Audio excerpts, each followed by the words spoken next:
자, 한번 상상해 보세요.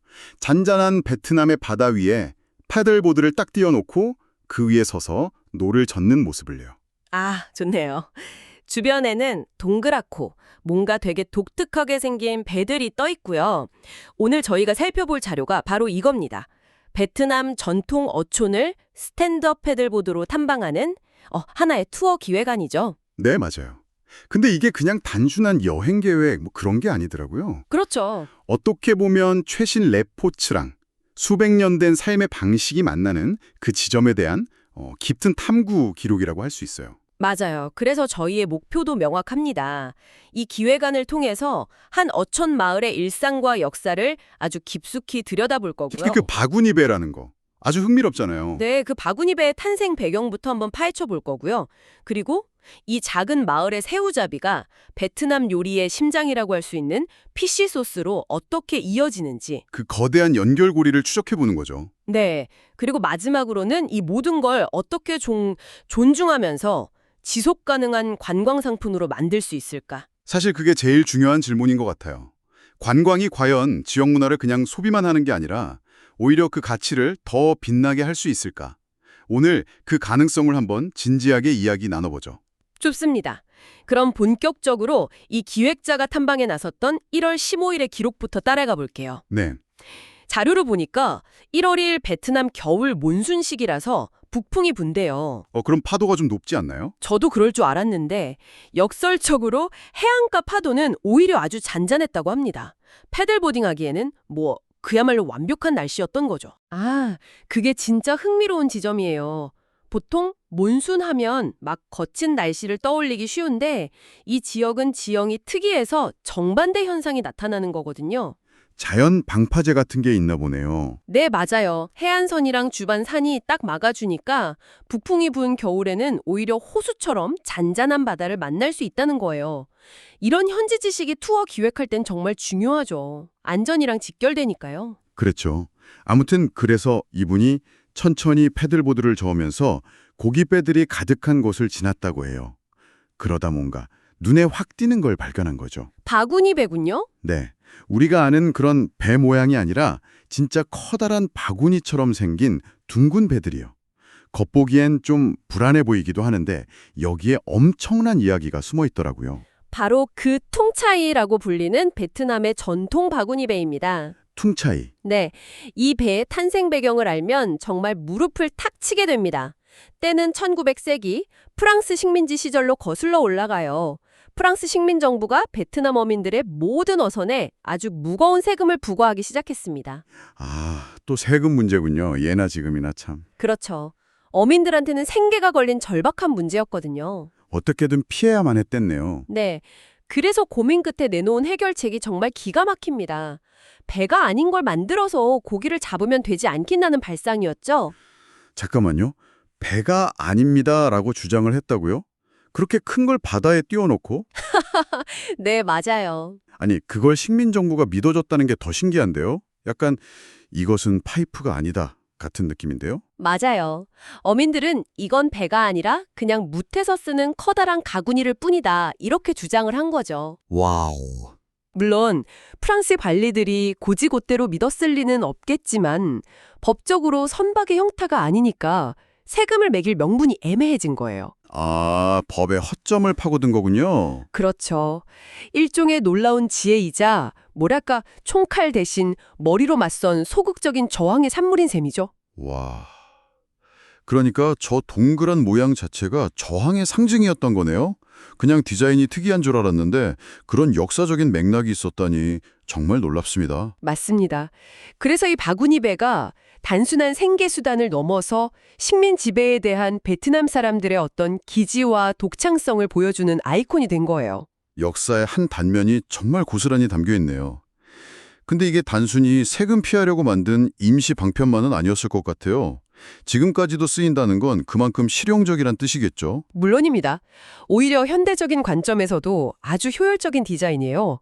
가볍고 내구성도 좋아서 해변이랑 좁은 길가를 막 오가기도 쉽고요. 금배는 못 들어가는 곳도 갈 수 있겠네요. 네.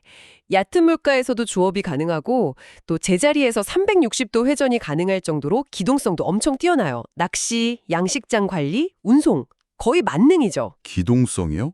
아니, 저 동그란 배로 어떻게 원하는 방향으로 가죠? 노 젓는 방식도 되게 특이할 것 같은데요. 아주 날카로운 지적이세요. 보통 배처럼 앞뒤로 저으면 그냥 제자리에서 뱅글뱅글 돌기만 해요. 그럴 것 같아요.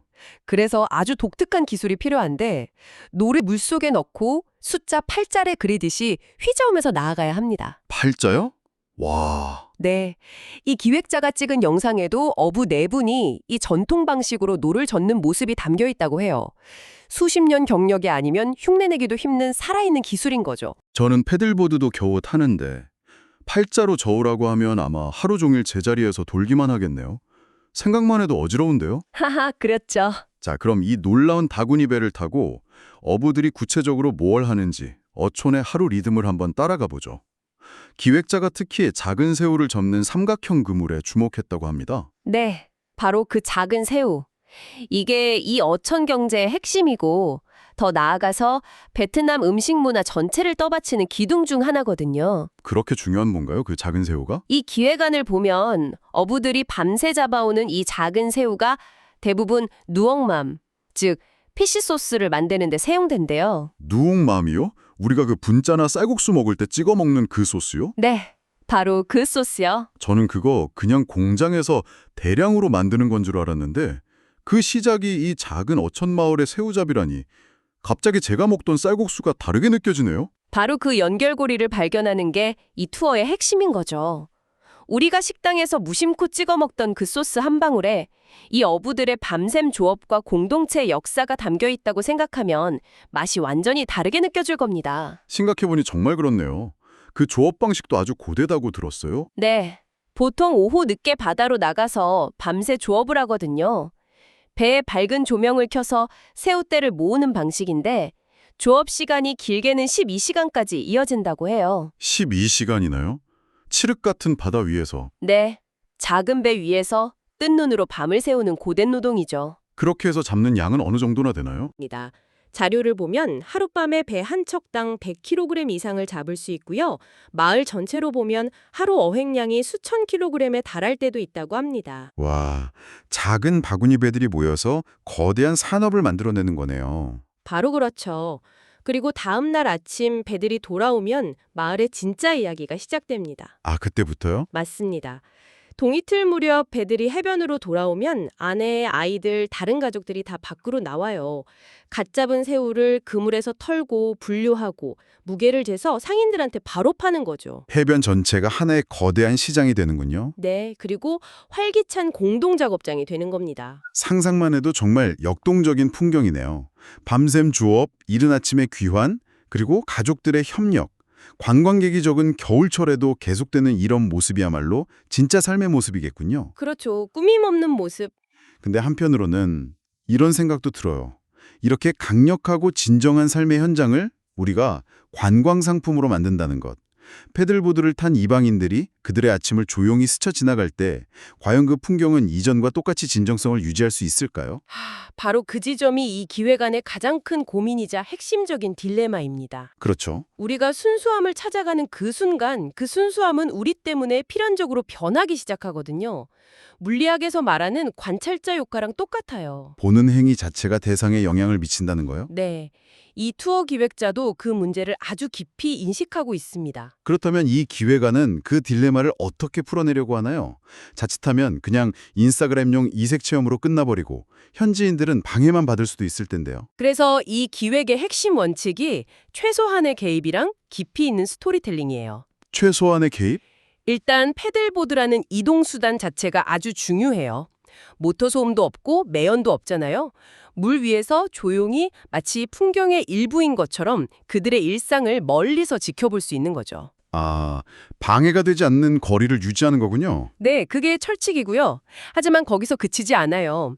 단순히 눈으로 보는 걸 넘어서 방문객들이 그 풍경의 의미를 이해하도록 돕는 게 핵심입니다. 의미를 이해하도록 돕는다. 네, 가이드가 바구니 배를 가리키면서 식민 시절의 저항 정신을 설명해주고 아침 시장을 보면서 베트남의 끈끈한 공동체 문화랑 누엉맘으로 이어지는 그 생태계를 이야기해주는 거죠. 아, 그러니까 단순한 체험이 아니라 해석이 있는 경험을 제공하겠다는 거군요. 정확합니다. 눈에 보이는 것 너머의 맥락을 알려줘서 방문객들이 단순한 구경꾼이 아니라 그 문화의 가치를 이해하는, 존중하는 방문객이 되도록 유도하는 거네요. 맞아요. 이 기획자가 투어를 마치고 가장 감명 깊었던 게 화려한 볼거리가 아니라 바로 어촌 사람들의 강력하고 진정한 이야기 그 자체라고 하거든요.